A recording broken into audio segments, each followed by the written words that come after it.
the Bucks for us, and Dave McMenamin, who's all over the Suns for us. I'm going to start with you, Malika. I loved hearing Monty Williams sort of talk about resolve and resiliency, right? Because the same could be said for Drew Holiday, the hero and star of Game 5. I know you sat down with him. What did he tell you about the Bucks' mindset in this closeout opportunity?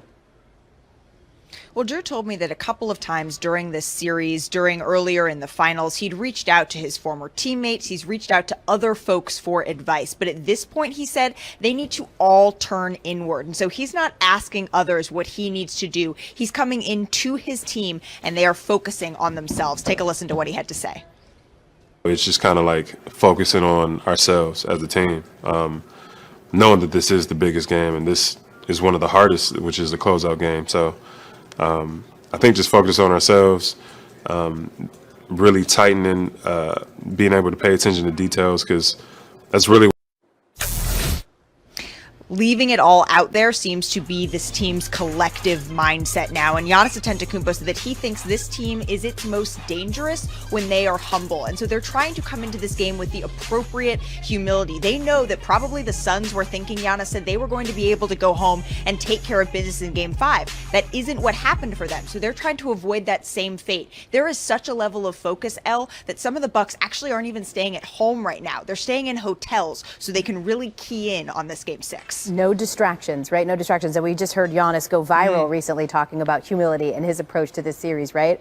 Thank you, Malika. Dave, how about you? How are the Suns approaching a must-win? They have now lost 3 in a row, a must-win Game 6 on the road.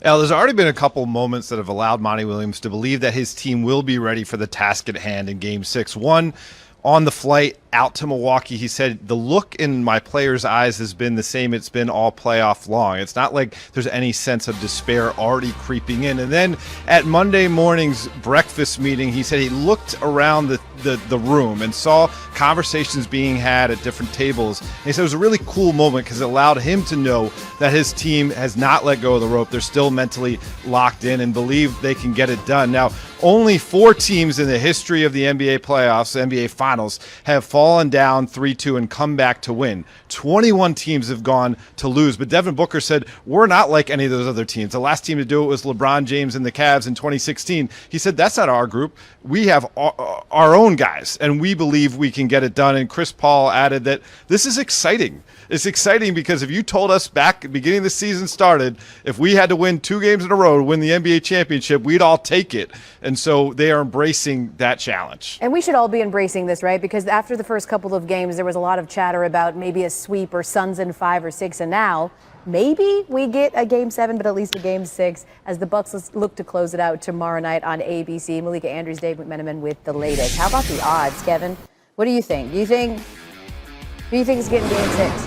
You've been pretty right. I'd go with the Bucks at home with that crowd. Do you? See, I'm actually going to go with the Suns just because it's so hard to beat a team 14 times in a row. I 4 times in a row. completely agree with you, but I would also take the Suns and the 5 points. Stop me. I didn't get a lot of calls, and used to complain all the time. But one thing I love about David Stern is he was real. So we go in his office one day because I'm at the end, and I'm letting him know, Mr. Stern, next time somebody hack or shack me, I don't mind taking 15, 20 games. And he says, son, if we called every foul that was committed on you, the game would last 4 hours. And I thought about it, like, you're right. And he said, Shaq, you're over here complaining about fouling. I got 28 teams complaining about you. And I thought about it, and I was like, and I'm all about the game. I don't want to shoot 100 free throws anyway. I don't. I don't want to read Shaq 20 out of 100. I don't want to, let's just play. And then I said to myself, okay, I'm not getting the calls. If I could withstand that and play through that, I'll be unstoppable. So I had to program myself not to really worry about it. But the more physical I became, I just seen all the other centers do this. They just slowly keep doing that, keep doing that, keep doing that. And now, 15, 20 years later, you got guys shooting threes. It's cute. It's not something I would do. And somebody asked me the other day, oh, Shaq couldn't play today. But you're not paying attention. I am playing today. My name is Greek Freak. Who was the first big guy to take it coast to coast? Oh, you don't remember? Check this play out. Look at the big guy run the floor. Oh, yes. I'd play just like Greek Freak. Take it off the glass, high percentage shots. High percentage shots. I shoot a three every now and then, so I would actually love to play in this game. It's less physical. I would bring a little bit more physicality. I would bring my length. I would bring my athleticness, and I'd be Greek Freak. So before you say Shaq can't play in this era today, I'm already playing. My name is Giannis Antetokounmpo, however you pronounce it. So when you watch the game today, all the centers that are playing, is there one that you say, well, he could dominate in the post? It's one or two guys I think that if they put their mind and effort to it, they could dominate in the post. One is a New Jersey native, goes by the name of Karl Anthony Towns. He's fundamentally sound, he's long, and he can shoot. The advantage he has is they're not going to double team you, so you're down there one-on-one. Go to work. The other guy is Joel Embiid. Bigger, beefier. You should be able to punish down there. But these guys like shooting jumpers. Yes, it's pretty, but at the center position, you're supposed to be the most efficient piece on the floor. Like, that's back when I played, you know, you got guys shooting 57, 60, 62, 63, 64%. Like, if I didn't shoot over 70%, I was upset. But now, you know, I was always taught the things that are difficult, you have to make it simple. So instead of stretching out, shooting threes, you should dominate in the post. Joker is a guy that could do work in the post. I don't think he can be dominant, but he can be effective.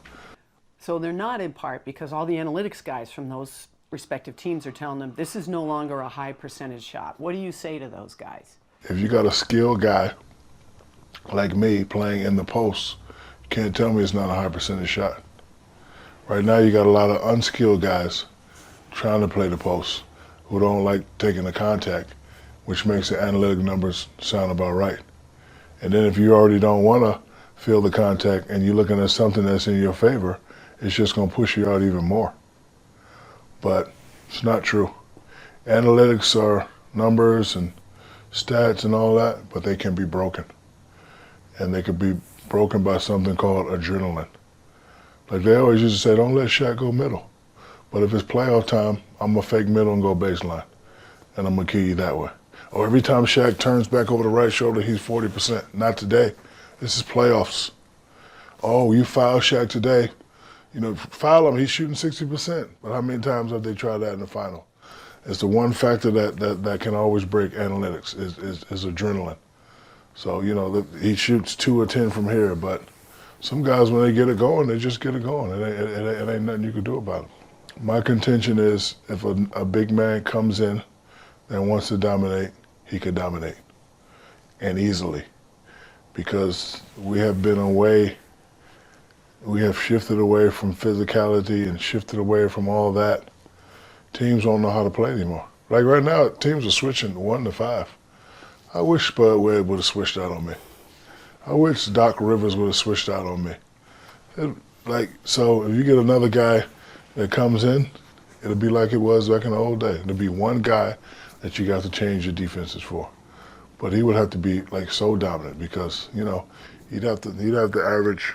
You'd have to be like Greek Freak, but in the post. See, Greek Freak is averaging 28. His 28 is this.